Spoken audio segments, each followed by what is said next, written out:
Ce soir, nos mémoires du zinc seront consacrées à Francis Huster pour Sacha le Magnifique, une pièce de théâtre qui va jouer au théâtre de la Gaîté-Montparnasse du mardi au samedi à 21h30, matinée dimanche 15h à partir du 22 juin. Francis Huster, bonsoir. Bonsoir. Alors, on a l'impression que vous êtes habité par Sacha Guitry et que là, vous avez envie de le faire connaître aux jeunes gens, comme si Sacha Guitry avait une mauvaise image, le vieux beau, un peu... C'est ça un peu? Exactement ça. Il y a eu des acteurs absolument fabuleux, comme Jean Piat, Claude Rich, Jean-Laurent Cochet, des acteurs magnifiques, Clotilde Courreau, qui ont servi Sacha Guitry. Mais il y a toujours chez Sacha Guitry cette image qu'il a véhiculée lui-même, du maître. Du côté le théâtre bourgeois, l'avant-guerre, les années 30, il fils de son père, le fils de son père, de Lucien Guitry. Et on se demande aujourd'hui si l'image de Sacha Guitry est pas un petit peu comme celle, par exemple, de Marcel Pagnol ou de Jean Giraudoux, une image du passé. Et moi, je pense exactement le contraire. Bah alors là, on a des jeunes gens, même à côté de vous, d'ailleurs, il y a une jeune fille. Est-ce qu'elle est intéressée par Sacha Guitry? Est-ce que vous avez une idée, une image de Sacha Guitry? Sacha Guitry? Oui. Je suis amoureuse de lui. Vous êtes amoureuse de lui? Ouais. Vraiment. Vous voyez, déjà ça commence pas mal, ça. Vous êtes amoureuse de lui, pourquoi? Parce que c'est quand même misogyne, non? Ben, je trouve que c'est un mec complètement dingue. Et un peu à la Gainsbourg, en fait. Il a eu les femmes les plus belles du monde dans ses bras. C'est vrai. Et je suis sûre qu'il m'aurait épousée.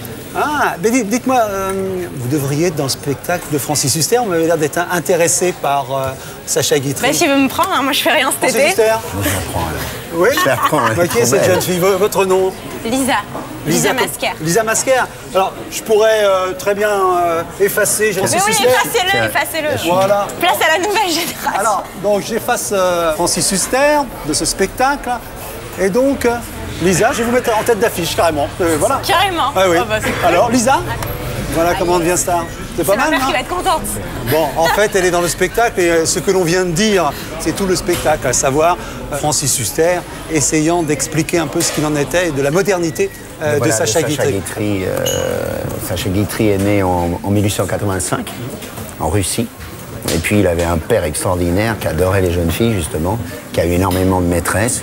Et il a été terrorisé par ce type. Pour s'en sortir, il n'a rien trouvé de mieux que de piquer une des comédiennes qui était la maîtresse de son père, Charlotte Lizès, et a commencé cette vie extraordinaire où il a accumulé non seulement les succès au théâtre, au cinéma. Il a écrit 124 pièces, il a tourné près de 40 films, il a écrit 41 livres, il a fait 900 articles, il a fait 260 émissions. Mais quand on a l'âge de Lisa, Lisa, vous avez quel âge? 21 ans. 21 ans. Qu'est-ce qui peut attirer dans Sacha Guitry? On sait qu'il avait un sens de l'aphorisme. Il disait le meilleur dans l'amour, c'est quand on monte l'escalier. Qu'est-ce qu'on en pense quand on a 21 ans? Ouais, je sais pas. Hein?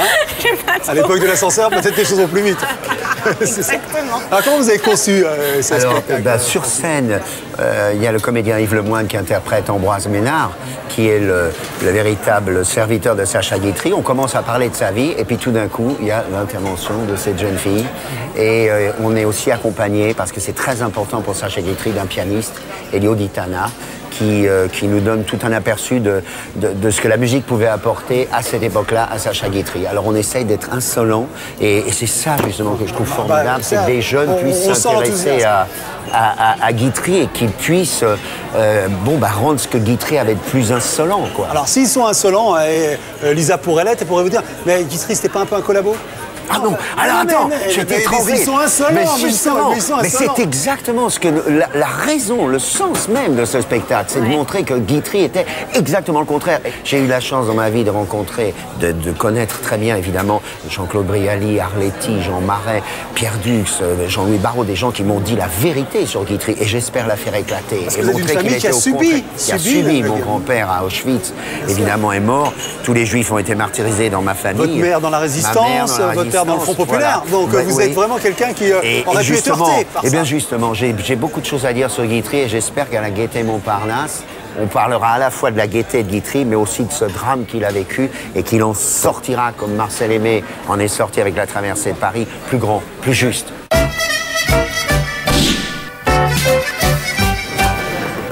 Voilà, ce punching ball qui matérialise pour notre invité l'occasion de pousser un coup de gueule ou de revenir sur un sujet d'actualité qui l'a interpellé. Alors, quel sujet d'actualité? Bon, on va parler de l'équipe de France. Ah, vous êtes un passionné de football. Où vous serez au moment de l'Afrique du Sud? Eh bien, en prison, en train de jouer Sacha Guitry à la Gaîté Montparnasse. En prison avec Lisa, s'il vous plaît. 21h30 avec Lisa. Voilà. Bon, donc, mais non, mais il y aura en coulisses, on nous fera signe quand même. Ouais. Pour le vous êtes sûr de soutenir la même équipe tous les deux là? Non, pendant la Coupe du Monde? Non. Lisa, qu'est-ce que vous allez soutenir? L'Algérie. Vous allez soutenir l'Algérie? Ah ouais. Bon, bah voilà. Non, mais alors, voilà, pourquoi coup de gueule? je voulais gueuler pour les non-sélections de Benzema, de Ben Arfa, de Nasri. Mais je trouve que finalement, je donne raison à Domenech. Ouais. Et je vais être derrière Domenech et derrière l'équipe de France. Pourquoi vous étiez un peu je suis comme tout le monde. On sait très bien que l'avenir, il est évident que Laurent Blanc prendra et Benzema et Ben Arfa et Nasri. Ouais. Ils seront peut-être les piliers derrière de cette future équipe de France. Mais c'est pas injuste que ça tienne à un sélectionneur? Non, je crois que c'est la fin d'une époque. Je crois que c'est la fin d'une époque. Et puis, ils sont assez jeunes pour prendre leur élan après. Et puis, je crois qu'il faut soutenir cette équipe parce que le seul problème de cette équipe, et là, j'interpelle comme n'importe qui, évidemment, amoureux du foot, Domenech, nom de Dieu, mais qui est le patron dans cette équipe? Qui va être le patron? Parce qu'on pense à l'équipe de France de Copa, on pense de Fontaine, on pense à l'équipe de France de Platini, de Giresse, on pense à l'équipe de France de Zidane.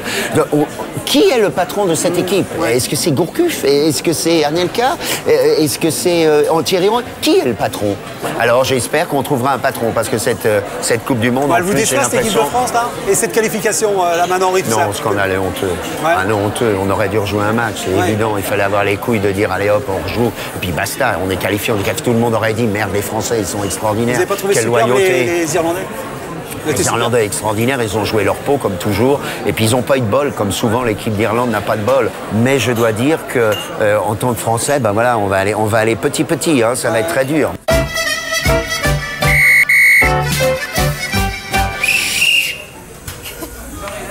Ils se demandent, hein, vous avez eu peur?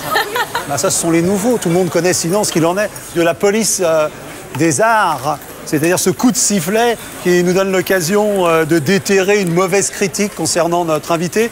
C'est dans François. Qu'est-ce que j'ai fait? Qu'est-ce que j'ai fait? C'est dans François. Huster et la peur du beat, c'est Ariane Dollfus et c'est une page théâtre. C'est J'adore la vie. Octave Mirbeau. Ah oui, mais alors moi d'abord, j'adore Ariane Dollfus. C'était une fille formidable et elle avait parfaitement raison. J'ai complètement loupé ce spectacle. J'adore la vie. Ah ouais, non, mais attends, non seulement je l'ai loupé parce que je pense que pour défendre Mirbeau, qui était admiré par Sacha Guitry, c'était extraordinaire. Puis j'ai essayé de faire un spectacle à partir de ces sketchs, de ces textes qui sont cruels, qui sont violents et ça n'a pas fonctionné. Non, ça n'a pas fonctionné. Et j'ai quand même eu la loyauté de dire j'arrête. Ouais. On va le voir. Alors, voilà ce qu'elle disait quand elle avait raison. Voilà une démarche stupéfiante dans la vie d'un théâtre parisien. 7 jours après la première représentation au théâtre de la Porte Saint-Martin de J'adore la vie, son digest de texte de Mirbeau, Francis Huster jette l'éponge et reprend La Peste, sa très réussie adaptation pour acteur seul du roman d'Albert Camus. Francis Huster va très bien, mais c'est son spectacle, lui, qui n'allait pas. Sa Générale, jouée lundi soir devant un public de super VIP, Belmondo, Jacques Weber, Marie-Christine Barrault, Lelouch, Nagui, Drucker et autres, fut un flop terrible. Pas un spectateur pour rire ou applaudir avec chaleur l'incroyable performance d'un acteur aussi émouvant qu'énervant. Il y avait là de la performance, de la sincérité, du jeu évident d'acteur, mais tout cela était excessif, surjoué, boursouflé. Alors, moi j'ai posé une question, c'est quand même, est-ce qu'on peut juger de ce qui va se passer pour un spectacle à la vue des réactions d'un public de professionnels un peu blasés? Je crois qu'on ne peut juger que sur ça. C'est-à-dire que le public, chaque acteur a une sorte de public qui lui fait confiance pendant un mois, pendant 30 représentations. Mais après, ce que les professionnels ont pensé, c'est-à-dire l'autre public qui n'est pas censé venir te voir au départ, c'est les professionnels qui ont raison. Ça ne veut pas dire qu'ils ne se trompent pas, bien évidemment. Je veux dire, même les critiques peuvent se tromper. Ils se sont trompés sur Ionesco, sur Guitry notamment, sur Giraudoux, sur Molière. Mais c'est c'est vrai qu'il y a une respiration des professionnels qui dit mon vieux, avec ça tu pourras y aller. Alors voilà, j'ai fait 7 représentations du Mirbeau et 585 représentations de Mémoire d'un tricheur. Mais en tout cas, autant il faut être foudrage quand on a fait un travail, et je pense à beaucoup de pièces comiques merveilleux qui est plébiscité par le public et que les professionnels, par jalousie ou par méchanceté ou par mépris, cassent, alors là on peut être foudrage. Mais quand on est vraiment à côté de la plaque, il faut reconnaître, avoir le respect aussi de reconnaître que la critique peut avoir raison. Voilà. Alors cette caméra, elle signifie que notre invité va nous emmener dans un moment d'intimité qu'il a choisi, un souvenir, une anecdote. Pourquoi vous pensez quand je vous demande ça? Alors je pense à la demi-finale de la Coupe du Monde entre la France et l'Allemagne. Tu vois, j'ai le poignet cassé là. Je me suis pété le poignet au foot et ça me rappelle toujours Jacques Villeray. On était tous les deux, on regardait la demi-finale de la Coupe du Monde où la France mène 3-1, c'est-à-dire 1-1, puis les prolongations et 2 buts français, donc on est persuadé qu'on va en finale et les Allemands sont remontés, puis on a été éliminés au tir au pénalty. Et je ne peux pas m'empêcher, à chaque fois que je regarde mon poignet, de penser à Jacques Villeray. Je pense que Jacques était vraiment le Rému de notre génération. Mais c'est un drame épouvantable, la mort de Jacques Villeray. Je vais me permettre, est-ce que Jacques Villeray ne partageait pas avec vous le même mal à vivre et que lui a trouvé d'autres solutions? Oui, je pense que c'est exactement ça.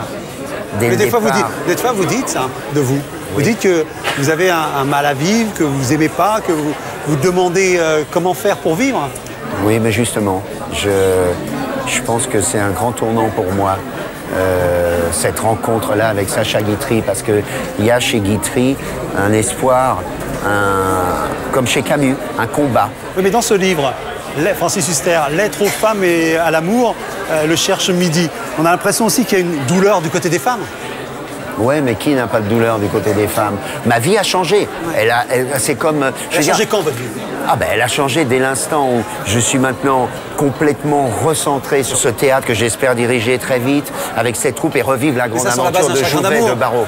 Je ne sais pas si on peut appeler ça un chagrin d'amour. Je ne crois pas. Je crois que j'ai eu la chance de rencontrer une femme, Cristina Reali, avec laquelle j'ai eu 2 enfants, 2 filles qui sont ma chère Elisa et Toscane. Et puis, c'était une partie de ma vie. Maintenant, c'est une autre partie de ma vie. Je crois qu'il y a des moments où il faut se regarder en face. Je ne suis pas tout blanc. Je suis quelqu'un de très difficile à vivre, complètement fou, complètement dans ce métier, dans les textes, dans les pièces. Je suis passé à autre chose, mais je ne suis pas du tout... Mais est-ce que c'est le théâtre, c'est cette passion pour le théâtre qui vous a empêché de vivre cette vie? Certainement. C'est absolument impossible de vivre une vie normale quand on est complètement à 100% dans ce qu'est le théâtre. En tout cas, on sent bien cette passion. Je pense que la caméra le prend bien. On va retrouver dans cette pièce, là, Lisa Masquer, en dessous, Francis Huster, au Théâtre de la Gaîté Montparnasse, du mardi au samedi à 21h30, matinée dimanche à 15h, à partir du 22 juin. Une très belle leçon d'espoir dans cette jeunesse-là et dans le théâtre. Et aussi dans Sacha Guitry. Merci beaucoup. Merci bien.